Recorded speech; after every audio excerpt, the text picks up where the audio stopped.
বলে দিয়ে যায় আপনারা শোনেন যে নবী বদদোয়া করে না, কিন্তু আমার নবী বদদোয়া করেছিলেন। আবার কাদের জন্য জানেন? বলে একটা যুদ্ধ হয়েছিল, সেখানে 40 জন কোরআনের হাফেজকে শিক্ষা দেওয়ার জন্য পাঠিয়েছিলেন নবী সেই এলাকার মানুষদের কাছে, কিন্তু তাদেরকেও শহীদ করে দিয়েছিল সেই এলাকার মানুষ। 40 জন কোরআনের হাফেজকে তারা শহীদ করে দিয়েছিল। নবী আমার কষ্ট পেয়েছিলেন, নবী আমার কষ্ট পেয়েছিলেন। সেই এলাকার মানুষদের নাম ধরে ধরে, সেই এলাকার জায়গার নাম ধরে ধরে আমার নবী বদদোয়া করেছেন 40 দিন ফজরের নামাজ পর। প্রত্যেক দিন টানা 40 দিন বদদোয়া করেছেন। আর ওই 40 জন হাফিজের জন্য হুজুর দোয়া চেয়েছেন। জোরে বলুন না, আরো জোরে বলুন। আবার বলছি, মানুষ হাজার ভালো মানুষ হলো, আমার নবীর থেকে ভালো মানুষ পৃথিবীতে কেউ আছে? আপনার নবীর থেকে ভালো মানুষ পৃথিবীতে কেউ আছে? আসেনি, আসবে না। জোরে বলুন না। আসেনি, আসবে না। জোরে বলুন না। যুবকেরা, ছেলেরা আমার নবী বদদোয়া করেছিলেন, আল্লাহ উতবা সাইবা আমার নবী, আমি নবী মুহাম্মদুর রাসূলুল্লাহকে এত কষ্ট দিয়েছিল যে কষ্ট আমি মুহাম্মদুর রাসূলুল্লাহ সহ্য করে নিয়েছি। আল্লাহ, সে কষ্টটা কি ছিল? আমার নবী যখন নবুয়তের দাবি প্রচার করেছিলেন, আমার নবীর দুটো কন্যা হযরতে যায়েনাব রাদিয়াল্লাহু তাআলা আনহা, হযরতে রুকাইয়া রাদিয়াল্লাহু তাআলা আনহা, এই দুই জনার সঙ্গে আবু লাহাবের দুই সন্তান উতবা ও শাইবার সঙ্গে বিবাহ ছিল।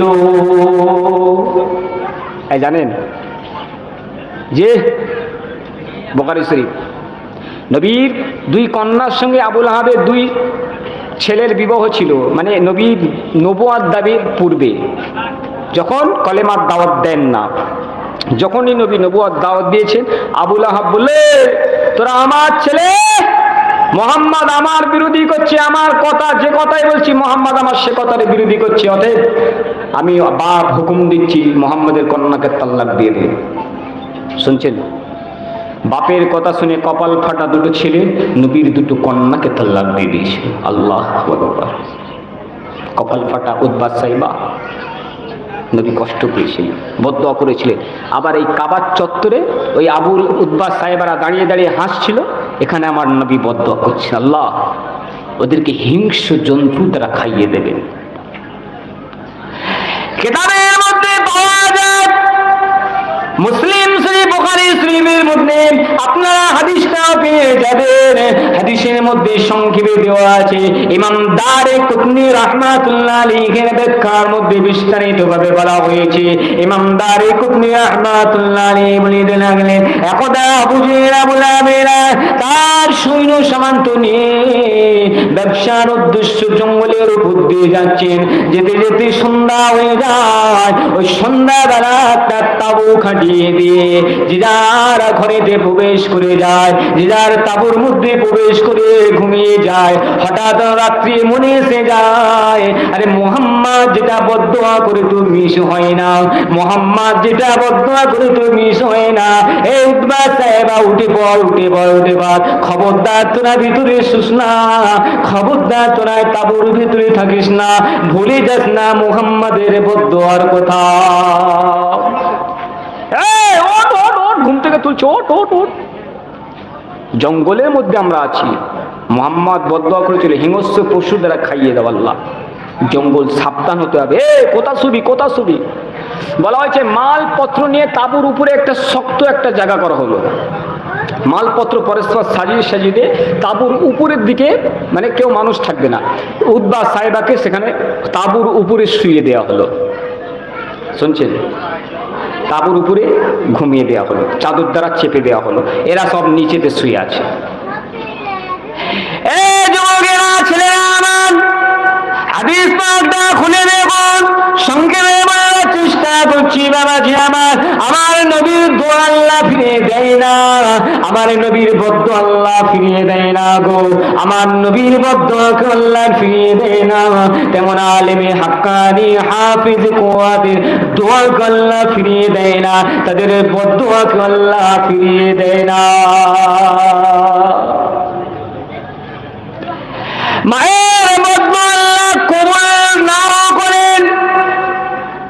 মায়ের বদদোয়া আল্লাহ নাও কবুল করতে পারেন।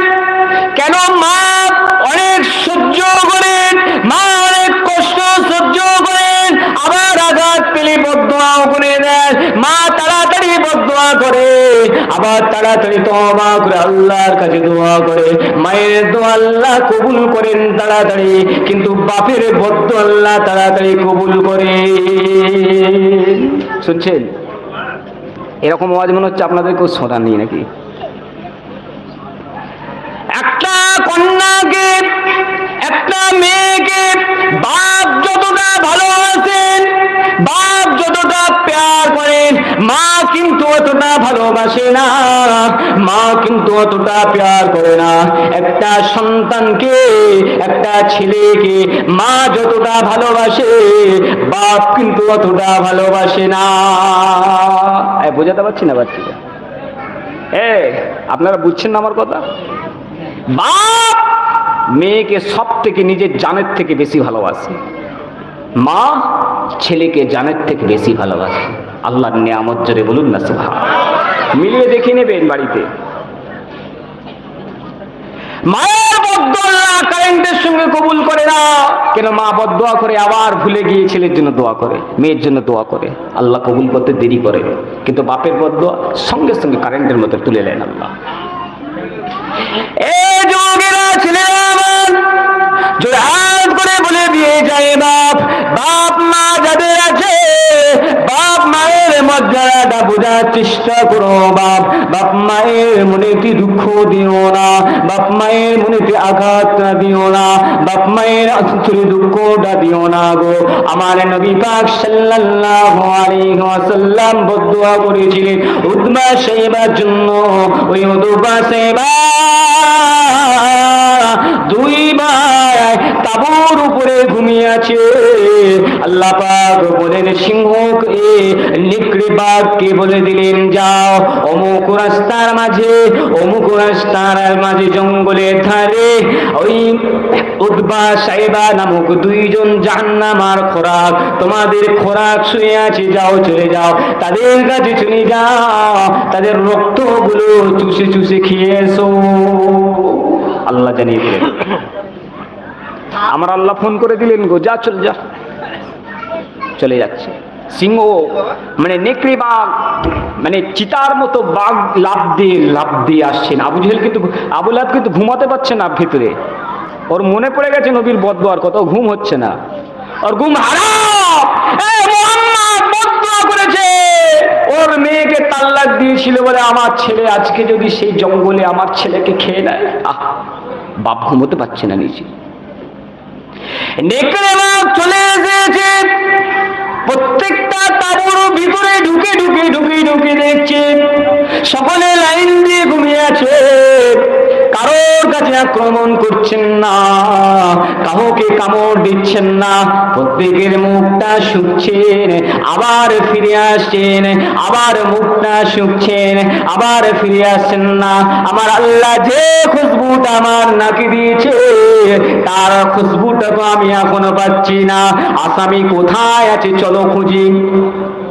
খুঁজছে, আবার এবারে খুঁজতে লেগেছে, না পাওয়া যাচ্ছে না, দেখতে পাচ্ছে না। আবু লাহাব বলে চলে গিয়েছে। আমার তাঁবুর ভিতরে যখন প্রবেশ করিল, আমি মুখটা ঢেকে নিয়ে চাদরের ভিতর দিয়ে দেখতে লাগলাম আমার সন্তানকে খাবার জন্য ওই নেকড়ে বাঘ ভয়ঙ্কর আকৃতি নিয়ে আমার মুখের কাছে এসে শুনতে লাগলো, কিন্তু আবার ফিরে চলে গেল। এইভাবে সবার মুখ শুকে শুকে তাঁবু থেকে বেরিয়ে গেল। চিতাবাঘটা, নেকড়ে বাঘটা বাড়ি ফিরে চলে যাচ্ছিল, জঙ্গলের দিকে ফিরে চলে যাচ্ছিল। আবার কি মনে হলো, আমার তাঁবুর উপরে লাফ দিয়ে উঠে পড়লো, আমার তাঁবুর উপরে লাফ দিয়ে উঠে পড়লো।